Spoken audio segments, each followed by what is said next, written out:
Okay tu, saya nak tanya ni. Selamat sarapan di Johor Bahru bandar ni, dekat Lakin. Saya nak tahu ni apa istimewanya menu makanan di restoran Haji Kepo Sdn Bhd ni tu. Tinggal kata memang popular, tersohor di Johor Bahru. Kelebihan dia yang paling sedap sekali ialah kacang pul dia. Kacang pul dia sekejap lagi sampai. Kat sini macam-macam ada Kita ada apa nama, ini apa nama ni, Lontong basah ni. Lontong. Kita ada lontong. Mana tadi menu tadi? Ini lontong. Nak ambil menu. Ini lontong ni. Ini pun lontong ni. Ini lontong juga. Macam-macam ada. Kelebihan dia. Tengok menu dia. Kita ada lontong goreng, kita ada lontong kering, kita ada lontong basah, bihun. Tapi yang paling special kat sini tuan-tuan, ini yang paling special. Tunjuk sikit, tunjuk sikit. Kacang pul. Inilah kacang pulnya. Okey. Makan ni saya boleh jamin confirm gula naik. Naik banyak ke sikit tu ni? Ni gulanya ni. Naik banyak ke sikit ni? Gula tengah okey. Okey. Gula tengah okey. Tengok tu gulanya berapa tu sekarang? Boleh tahan tinggi juga lah. Okey tu. Okey. Tu ni kawan-kawan nak tanya ni tu. Kalau ni isu sekarang ni bisa katalah Datuk Seri Najib Bosco ni dipenjara, masuk dalam Sungai Buloh lah yang diorang nak sangat ni. Siapa yang meneruskan perjuangan ni tu? Siapa yang akan meneruskan perjuangan ni sebagai ni? Boleh Datuk cerita sikit, kawan-kawan nak tahu ni. Nombor satu saya nak beritahu, orang UMNO ni dia kena betulkan mindsetting dekat sini. Orang UMNO kena betulkan mindsetting. Hari ni bukan masa nak cari siapa pengganti yang nak lawan Pakatan Harapan ni kalau Datuk Najib tak ada. Hari ni sepatutnya kita fikirkan, Datuk Najib ni satu ikon yang boleh dianggap sebagai orang yang paling lantang dan setiap hari mengeluarkan kenyataan-kenyataan, mengeluarkan posting-posting yang cukup berfakta bagi menekan Pakatan Harapan. Hari ini sepatutnya bukan kita fikir siapa yang nak gantikan, nak meneruskan perjuangan Datuk Najib ni. Ada ramai boleh ganti. Tapi persoalan dia, siapa yang boleh memberikan impak seperti mana impak yang diberikan oleh Datuk Najib terhadap Pakatan Harapan. Kita nak menang pilihan raya, kita kena ada satu makin jauh ni sikit. Kita nak menang pilihan raya, kita kena ada satu tokoh yang boleh dilihat, boleh memimpin gelombang kebangkitan rakyat. Dan dalam masa yang sama, tokoh tu mestilah tokoh yang ada pengalaman, yang pernah membuktikan selama tempoh 9 tahun dia jadi Perdana Menteri. Dia boleh bagi jauh lebih baik daripada apa yang Datuk Mahathir yang ada pengalaman 22 tahun jadi Perdana Menteri ni, kan? Dan hari ni sepatutnya orang UMNO fikir macam mana kita boleh letak Datuk Najib ni untuk mengepalai pergerakan untuk menentang Pakatan Harapan. Bukan kita nak cari orang untuk menggantikan dia kalau dia dipenjarakan. Saya nak beritahu, dia baru diminta untuk bela diri. Jangan silap, dia baru diminta untuk bela diri. Maknanya lepas ini dia akan memanggil saksi-saksi di pihak defendant pula. Maknanya saksi-saksi Datuk Seri Najib. Dan sudah pastilah kita akan panggil orang macam Jolo, orang macam Zeti, Akta Governor Bank Negara yang telah mengeluarkan 4 surat membenarkan duit daripada Kementerian Kewangan Saudi Arabia dan kerabat Raja Saudi ni untuk dibawa masuk ke Malaysia, kan? Macam mana benda ni Datuk Seri Najib boleh didakwa di bawah Akta AMLA, Anti Money Laundering Act, sedangkan duit yang dibawa masuk tu adalah sumbangan daripada kerajaan Saudi, disahkan oleh SPRM sendiri, pegawai SPRM bernama Rosli, disahkan oleh M-Bank, Umar Devi, pegawai ataupun manager M-Bank. Dan kita sendiri lihat sepanjang tempoh perbicaraan berlaku, kita boleh lihat dengan jelas bahawa kenyataan daripada saksi pendakwa mengatakan bahawa mereka diarahkan oleh Jolo arah itu, Jolo arah ini. Maknanya culprit sebenar, orang kalau ada pun berlaku salah guna kuasa, kalau ada pun berlaku penyelewengan dana dan sebagainya, ianya dilakukan oleh manusia bernama Jolo dengan kerjasama daripada manusia seperti Nick Faisal, manusia seperti Joanna, di mana Joanna punya transkrip perbualan BBM di antara beliau dengan Jolo sendiri mengesahkan bahawa Jolo telah mengarahkan Joanna memastikan segala transaksi akaun Datuk Seri Najib, yang nama ni akaun amanah tapi nama Datuk Seri Najib, Nick Faisal sebagai dia punya orang yang menguruskan tabung amanah ni. Jolo memberikan isyarat dan arahan yang jelas supaya jangan sampai Datuk Seri Najib tahu tentang transaksi yang berlaku di dalam akaun tersebut.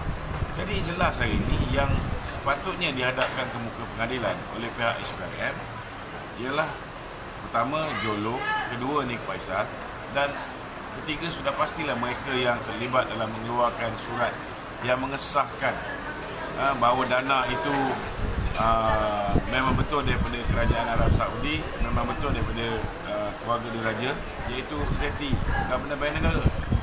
Dan kenapa mereka melindungi orang yang dah jelas-jelas macam Datuk Amhari. Datuk Amhari dalam mahkamah, dia mengatakan bahawa dia telah menerima gaji daripada sebuah syarikat swasta, Ops Solution. Dia penjawat awam. Dia kerja dengan Khazanah. Macam mana dia boleh terima 25,000 sebulan gaji daripada syarikat swasta, Ops Solution? Yang keduanya, dia menerima 200,000 US dollar, 800,000 lebih ringgit daripada Jolo. Sudah pastilah ada benda yang dia buat untuk membantu Jolo dalam penyelewengan yang menyebabkan Jolo bagi dia 200,000 US dollar. Dan kemudian dia juga mengaku dalam mahkamah dia menerima 3.7 juta ringgit di dalam akaunnya di luar negara. Macam mana penjawat awam? Saya pun penjawat awam. Kita tak ada akaun dekat luar negara, tapi Amhari dia ada akaun di BSI Switzerland dan dia terima bukan sikit 3.7 juta ringgit. Jadi kenapa orang macam ni, Latifah Koya, langsung tak ambil tindakan? Hanya kerana mereka ini bersetuju untuk mengenakan Datuk Seri Najib. Jadi itu sebab saya buat laporan polis. Tapi peliknya bila saya buat laporan polis, mereka kata saya ugut saksi. Sedangkan laporan polis saya buat selepas Amhari selesai memberi keterangan di mahkamah. Macam mana nak kata saya ugut Amhari? Dia sudah disoal balas pun oleh Tan Sri Syafiee, Peguam Datuk Seri Najib. Jadi nampak sangat hari ini di bawah pemerintahan Pakatan Harapan, rule of law sudah bertukar menjadi law of the jungle. Jadi kes Datuk Seri Najib ni masih jauh. Dan pembicaraan ni, kalau pun dia kalah di mahkamah tinggi ni, dia boleh merayu di mahkamah rayuan. Bila dia bicara di mahkamah rayuan, dia kalah pun dia boleh merayu di mahkamah persekutuan. Saya nak beritahu dengan tuan-tuan, ini makan masa ni kurang-kurang pun 1 tahun. Sedangkan pilihan raya ni, bagi saya lah, ianya akan berlaku tidak lebih daripada 6 bulan daripada sekarang. Jadi kalau kita menang pilihan raya, kita guna balik Tommy Thomas ni. Tommy Thomas kan pakar menggugurkan kes-kes. Jadi apa kita nak fikir siapa nak ganti Datuk Seri Najib? Sepatutnya kita fikirkan sekarang ni macam mana nak letak Datuk Seri Najib di tempat yang sepatutnya, supaya orang boleh nampak kalau kita BN, PAS dan juga semua gabungan parti komponen BN friendly, termasuklah MIC, MCA, Makal Sakti dan PCM dan macam-macam lagi.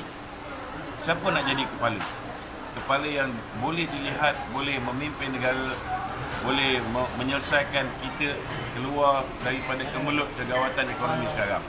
Dan bagi saya, tidak lain tidak bukan, orang tu ialah Datuk Seri Najib Tun Razak. Patutnya hari ini UMNO rakyat semua ni dah tahu. Dia dah tengok perjalanan mahkamah ni. Mereka sudah tahu bahawa Datuk Seri Najib memang terang-terang tidak bersalah. Dia teraniaya. Orang guna nama dia. Biasalah orang guna nama ni, tuan-tuan. Patutnya kita fikir macam mana nak letak Datuk Seri Najib di tempat dia. Dan saya nampak yang paling mudah sekarang ni, tak perlu nak bertanding, tak perlu nak apa. Sepatutnya hari ini kita angkat Datuk Seri Najib sebagai pengurusi Barisan Nasional. Datuk Seri Najib jadi pengurusi Barisan Nasional, jaga BN. Mungkin Datuk Seri Zahid dia boleh jadi pengurusi BN. Dia jaga UMNO sebagai Presiden UMNO. Jadi kita akan bergerak, Muafakat Nasional bergerak cantik. Kemudian UMNO bergerak cantik, PAS dengan dia punya jentera dia itu sendiri, barulah nampak ada kekuatan. Ini pandangan saya secara peribadi. Orang lain mungkin ada pandangan yang lain.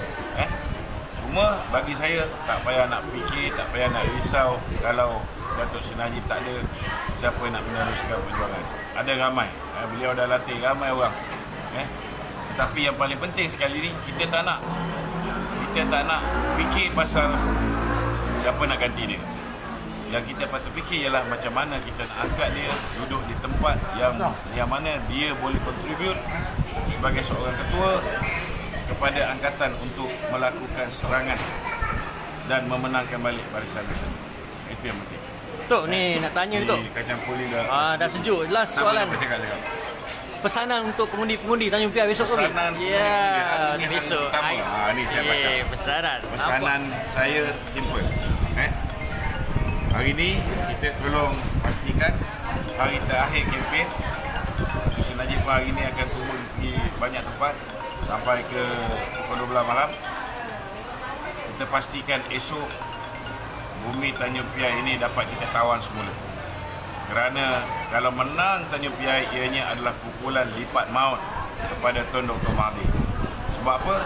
Sebab PPBM kata dia nak menggantikan UMNO dan PAS, mewakili orang Melayu. Kita nak bagi isyarat bila menang saja Wee Jack Singh, isyarat dia apa? Kita letak calon MCA, calon Cina di kawasan Melayu pun PPBM tidak boleh menang. Ini isyarat dia. Itu adalah pukulan lipat maut dan saya yakin bila dia kalah ini, saudara, pressure daripada Pakatan Harapan di kalangan Anwar Ibrahim, PR, di kalangan DAP akan lebih kuat untuk minta supaya Tun Mahathir melepaskan jawatan. Dan bila ini berlaku, sebelum sempat Anwar pergi membuat undi tidak percaya di Parlimen, sebelum sempat Anwar pergi menghadap Tuanku untuk mengatakan dia ada lebih daripada 112 orang, Tun Mahathir akan berada di Istana Negara untuk memohon pembubaran. Jadi hari ini, let's crush Pakatan Harapan.